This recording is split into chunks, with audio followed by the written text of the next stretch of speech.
Hello बच्चों, कैसे हैं आप सब। उम्मीद है आप लोग अच्छे होंगे।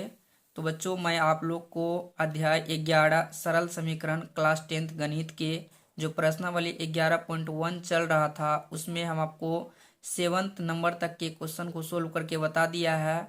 और इसमें टोटल प्रश्न 10 नंबर तक दिए गए हैं। तो आज मैं 8 नंबर से लेकर 10 नंबर तक के सभी क्वेश्चन को सोल्व करके बताएंगे। ठीक है, आपको 11 अध्याय से इधर जितने भी चैप्टर हैं सभी का वीडियो आपको मिलेगी। बाकी के चैप्टर हम बाद में आप लोग को दे देंगे। लेकिन आप लोग इस वीडियो को बिना स्किप किए लास्ट तक देखिए ताकि आपको चीज़ों की जानकारी हो। और मैं आपको बता दूं, अगर आप क्लास 7th की कंप्लीट सॉल्यूशन इस चैनल के माध्यम से देखना चाहते हैं तो आप ज़रूर हमें कमेंट करके बताना और अपने दोस्त के साथ ज़रूर शेयर करना ताकि उनको भी इस वीडियो का लाभ मिल सके। तो आइए मैं आपको प्रश्न क्रमांक 8 सोल्व करके बताता हूँ एकदम बिल्कुल आसान तरीके से। ये आपके प्रश्न क्रमांक 8 है। इसमें क्या बोल रहा है, समीकरण के सामने दिए गए x के विभिन्न मान समीकरण में रखकर जांच कीजिए कि सही हल क्या है और उस पर गोला लगाइए।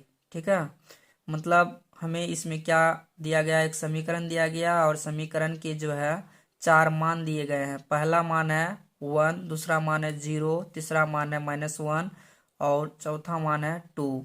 यानी चारों मानों को जो है इस समीकरण में रखना है। ठीक है, बारी बारी से हम सभी मानों को रखेंगे और देखेंगे किसका सही, मतलब कि कौन सा मान सही होता है। ठीक है, हम चारों मानों को रखेंगे और देखेंगे कि 4 -4 के बराबर कौन सा मान आता है। तो चलिए मैं इसको आपको कॉपी में बताता हूँ। ठीक है, चलिए हम इस प्रश्न को कॉपी में लिख लेते हैं। ये हमने यहाँ पर लिख लिया है। अब देखिए यहाँ जो x है ना, इस x के जगह पहले आपको 1 रखना है, फिर आपको 0 रखना है, फिर -1 फिर 2।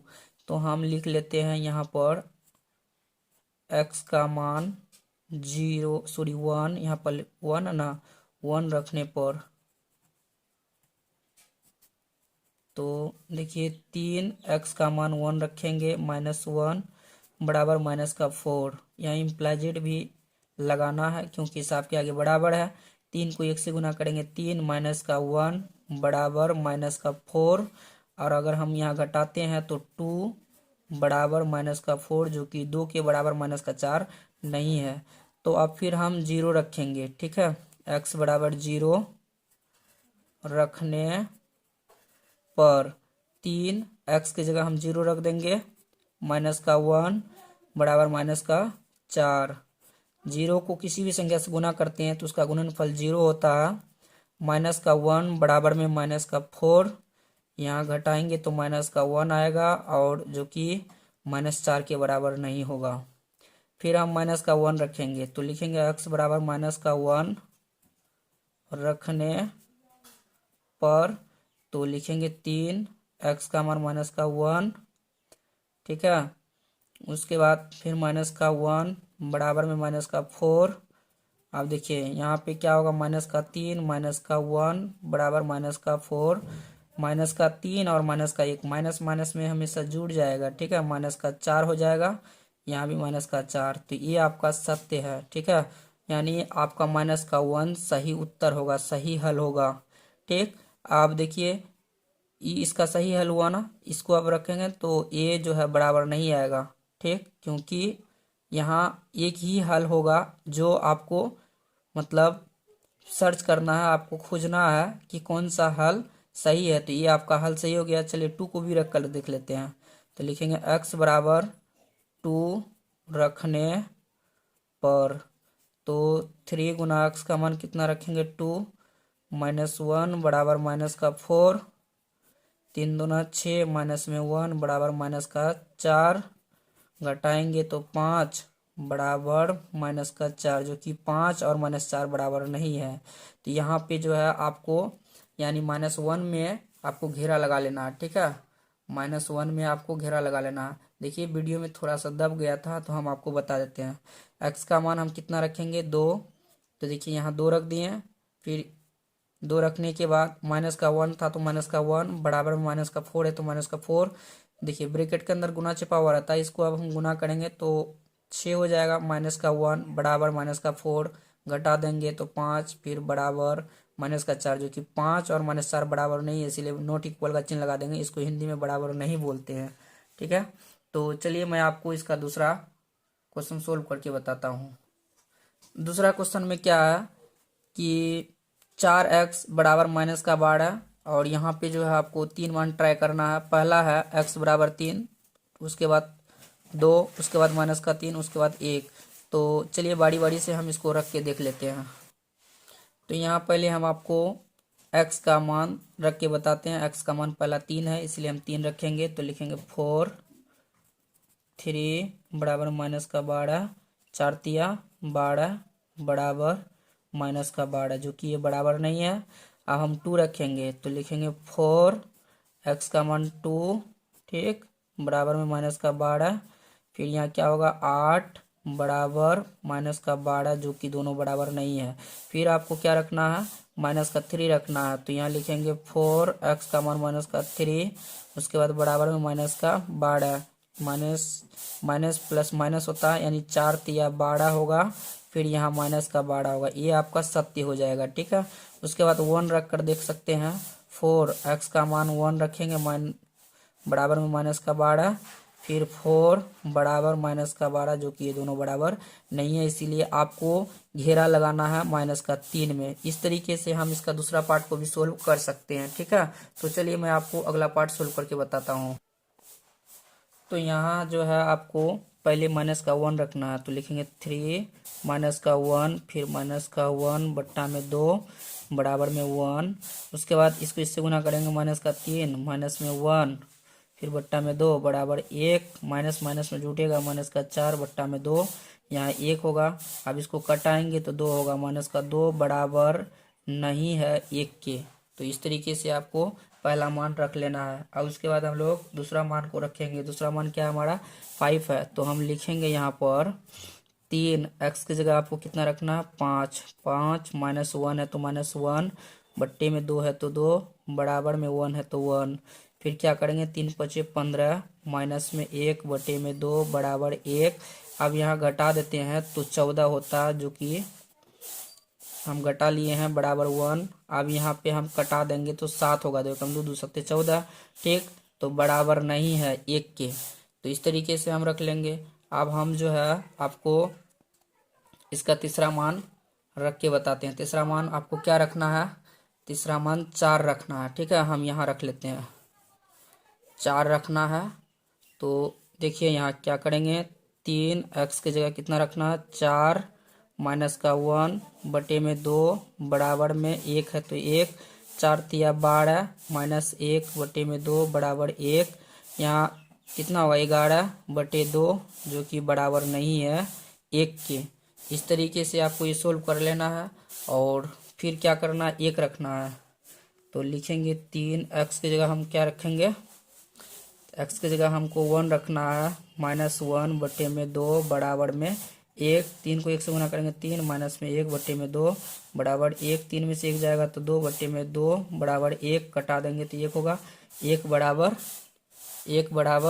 1 हो जाएगा। ये आपका लास्ट वाला जो आपका मान है ना, ये आप इसमें गोला लगा सकते हैं।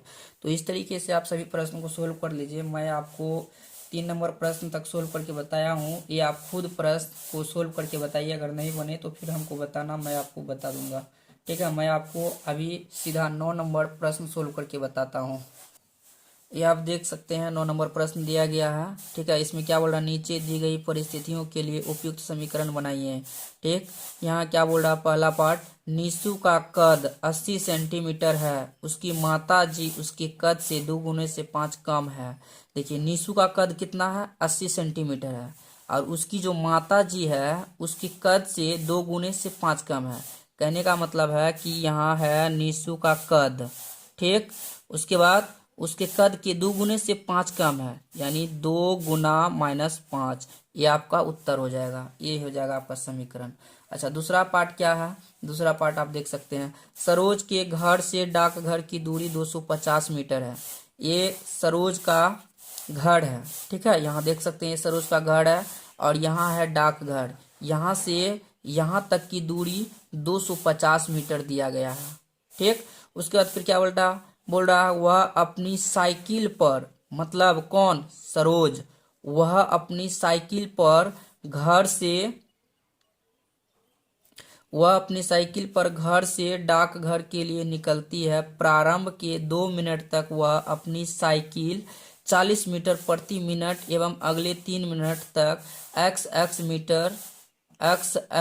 मीटर यानी x मीटर प्रति मिनट की गति से चलती है। इसके बाद भी 50 मीटर की दूरी बचती है। आइए मैं आपको आकृति से समझाता हूँ कि वो जो है ना लगातार 2 मिनट तक 40 करके जाता है, फिर उसके 3 मिनट बाद जो है x करके जाता है, फिर भी जो है डाक घर से दूरी उसका 50 मीटर बच जाता है। तो इसके लिए आपको समीकरण बनाना है। ठीक, यहाँ पे समीकरण क्या बनेगा, 40 + 40 + x + x + x, फिर प्लस में आपको 50 करना और बराबर में 250। तो यहाँ हम लिख लेते हैं। ठीक है, तो देखिए 40 प्लस में x प्लस में x, फिर प्लस में 50 बराबर में 250। 40 को जोड़ लीजिए, 40 80 होता है, प्लस में 1x 2x हो जाएगा और प्लस में 50 बराबर में 250। इसको आगे सोल्व नहीं करना। ठीक है, आपका आंसर इतना ही आपका बुक में दिया गया है, आप देख सकते हैं। उसके बाद मैं आपको 10 नंबर प्रश्न सोल्व करवा देता हूँ। 10 नंबर जो कि लास्ट प्रश्न है। लास्ट प्रश्न क्या बोला, निम्न समीकरण को कथन रूप में लिखिए। देखिए यहाँ पे जो है इसको कथन रूप में लिखना है। किसी संख्या में 5 घटा दिया है और 7 प्राप्त हो गया, तो यहाँ आप लिख सकते हैं। मैं आपको वीडियो के अंदर बोल देता हूँ, आप नोट कर लीजिए। ठीक है, मैं यहाँ पर आपको लिख कर नहीं बताऊंगा। तो इसको आप कैसे लिखिएगा, यानी किसी संख्या में 5 घटाने पर 7 प्राप्त होता है, ये आप लिख सकते हैं। ठीक है, मैं आपको सिस्टमेटिक तरीके से ही बता देता हूँ। किसी संख्या में 5 घटाने पर 7 प्राप्त होता है। उम्मीद है कि आप लोग नोट कर लिए होंगे। अगला नेक्स्ट प्रश्न क्या है, किसी संख्या में 2 जोड़ दिया और उनको 3 प्राप्त हो गया, तो आप इसको कैसे लिखिएगा, किसी संख्या में 2 जोड़ने पर 3 प्राप्त होता है। ओके, आप ये नोट कर लीजिए। उसके बाद फिर क्या है तीसरा पार्ट में, किसी संख्या का 2 गुना 4 के बराबर होता है। किसी संख्या का 2 गुना 4 के बराबर होता है, ये आप लिख सकते हैं। अगला है किसी संख्या का 1/3 करने पर 5 के बराबर होता है। किसी संख्या का 1/3 करने पर 5 के बराबर होता है। उसके बाद फिर लिख सकते हैं किसी संख्या में 1 जोड़कर 8 का भाग देने पर, किसी संख्या में 1 जोड़कर 8 से भाग देने पर 5 प्राप्त होता है। लिख लीजिए, किसी संख्या में 1 जोड़कर 8 का भाग देने पर 5 प्राप्त होता है, ये आप लिख सकते हैं। ठीक है, किसी संख्या में 1 जोड़कर 8 का भाग देने से 5 प्राप्त होता है या फिर 5 के बराबर होता है। तो इसी के साथ ये आपका चैप्टर समाप्त होता है। मैं आप लोग को अगला चैप्टर दिखा देता हूँ कि अगला चैप्टर हम आप लोग को क्या बताएंगे। अगला चैप्टर आपका 11.2 होगा। ठीक है, 11.2 आप देख सकते हैं। 11.2 में किस टाइप का प्रश्न दिया गया है, ये आपके 11.2 हो जाएंगे।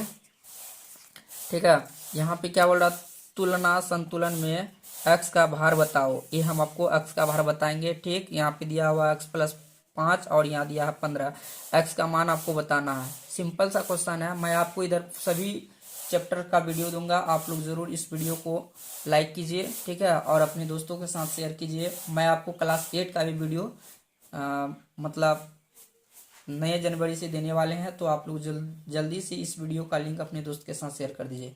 मिलते हैं एक नए वीडियो में नए टॉपिक के साथ, तब तक के लिए थैंक यू।